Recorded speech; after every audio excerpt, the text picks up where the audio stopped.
I've always wanted to do one of those unboxing things, so we're going to do that. I just received a special version of the EMPATH system, and we're going to explore that version. It's another project we'll talk about in another day. Get that out of the way. So we get 2 boxes for this special version. Box number 2 we'll open first because it says Nuclear Parts Center all over it. You know, we want to deal with nuclear stuff, right? So let's see what's in here.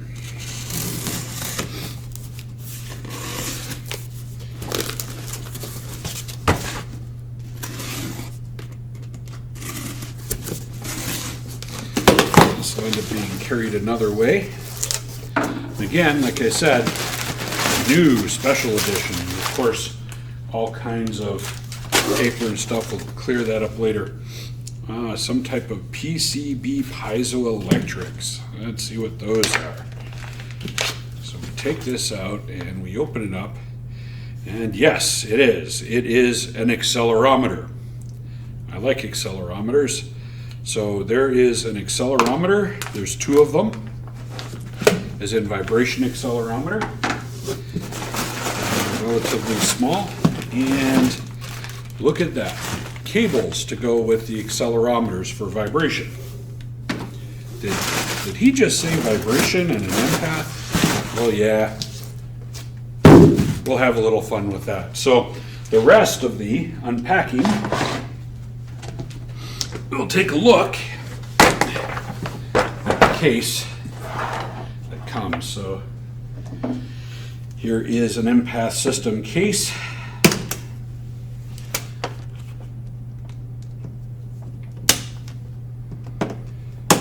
Of course, always do an unbelievable job in packaging stuff. Make sure you have something to cut when you open your empath. Good old Pelican case, great for shipping stuff. And look at this, presents galore. Calibration certificate. By the way, it meets 0.1 equivalent for, what is that? Interesting, something new. Oh, we got rid of the old CD-ROMs now, finally. And it looks like software now arrives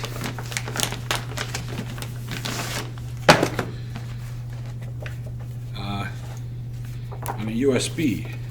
So instruction manual, of course. Always great to read if you ever get around to it. The empath, a little bit of an analysis manual. If you ever get a chance, you get the book. Here's the rest of the calibration sheets for the empath system and for the accelerometers. Yeah, and then trace tests and everything else. Okay, so there's that. There's my software and everything else, because I am not going to use the system that was sent with it, or the computer. We'll use that for something else.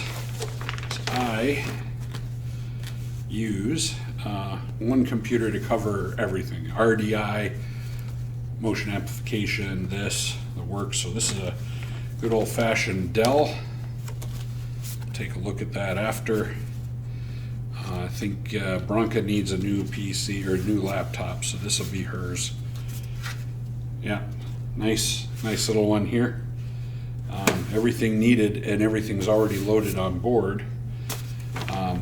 If we were going to use that, but we'll do that separately. That'll go use in file. Here we have the DC current clamp, or AC/DC Hall effect clamp. We use this, but I also have another one that we have available. This one goes to 600 amps, right? Yep, 600 amps DC. We do have one now that goes up to 1500 amps DC and a much larger opening in the middle. You would contact us directly for that, but this is mostly everything I've ever needed up to date. The other one I got because of actually the opening size I needed for a special application. So that's that part. Well sealed. Of course, we have the voltage cables. Ground plug, you rarely see me use that, but I do use it on occasion. Communication cable, which is, of course, the same thing as a printer cable. These are the manuals for the probes. Okay, so we will put those in archives. More manuals and certifications, The clips. Now, with the clips, what I'll usually do, these come with it, but for those who've seen me in the field, I have a variety of tips I use. I usually go on to like Amazon or to somewhere that distributes Fluke, and I'll get like the automotive kits and some of the other ones that are rated to 1,000 volts AC, because this will handle 1,000 volts AC easily. But I like piercers and things like that, special clips for getting voltage without disturbing or having to shut down equipment. Cables for the PC, those will go to Bronca.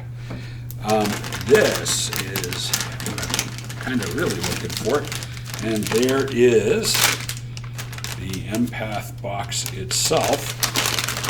Now, what's special about this is that it looks identical to all the other ones we've had.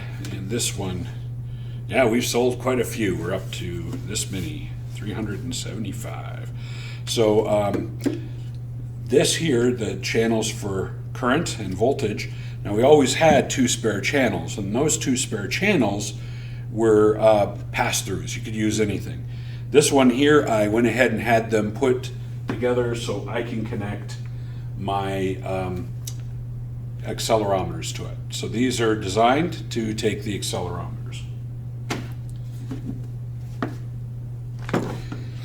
Let's see, what else do we have here? Small current clamps. So I have a set of 3. They are up to 200 amp. Always leave that in the higher setting. And then, of course, on this side here, we have the current clamps, 1,000 amp clamps. Now, that doesn't mean I can't use other clamps. These are BNC type. They are millivolt per amp range, so these are all 10 millivolt per amp, and I'll be using the 10 millivolt per amp for this.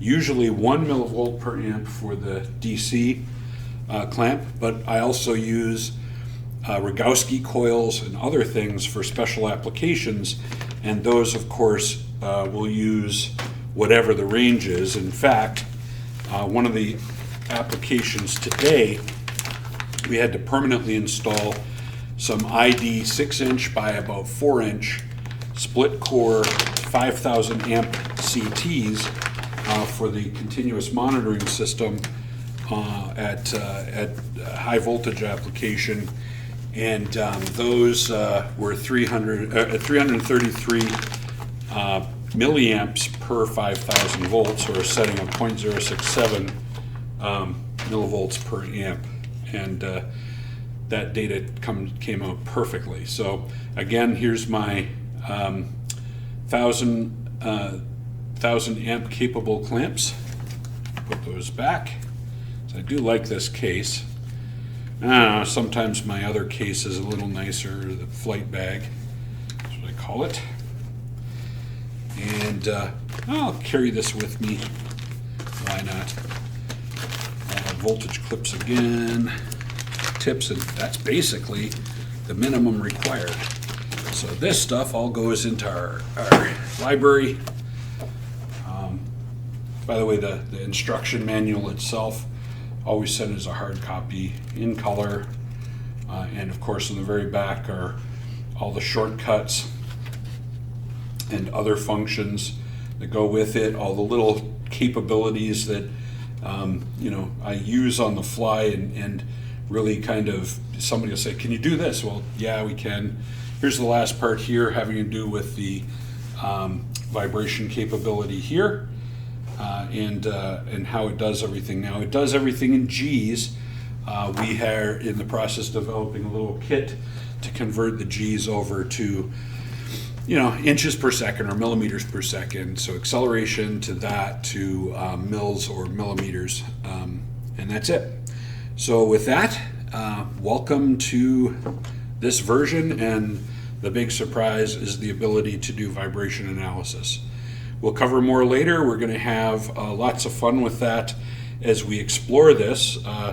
The first place I get to play with this are 2 motor repair shops next Monday. It is Friday right now, so I'm anticipating that. I will be playing with it with some of our equipment in the lab later today. So have fun. Thank you very much.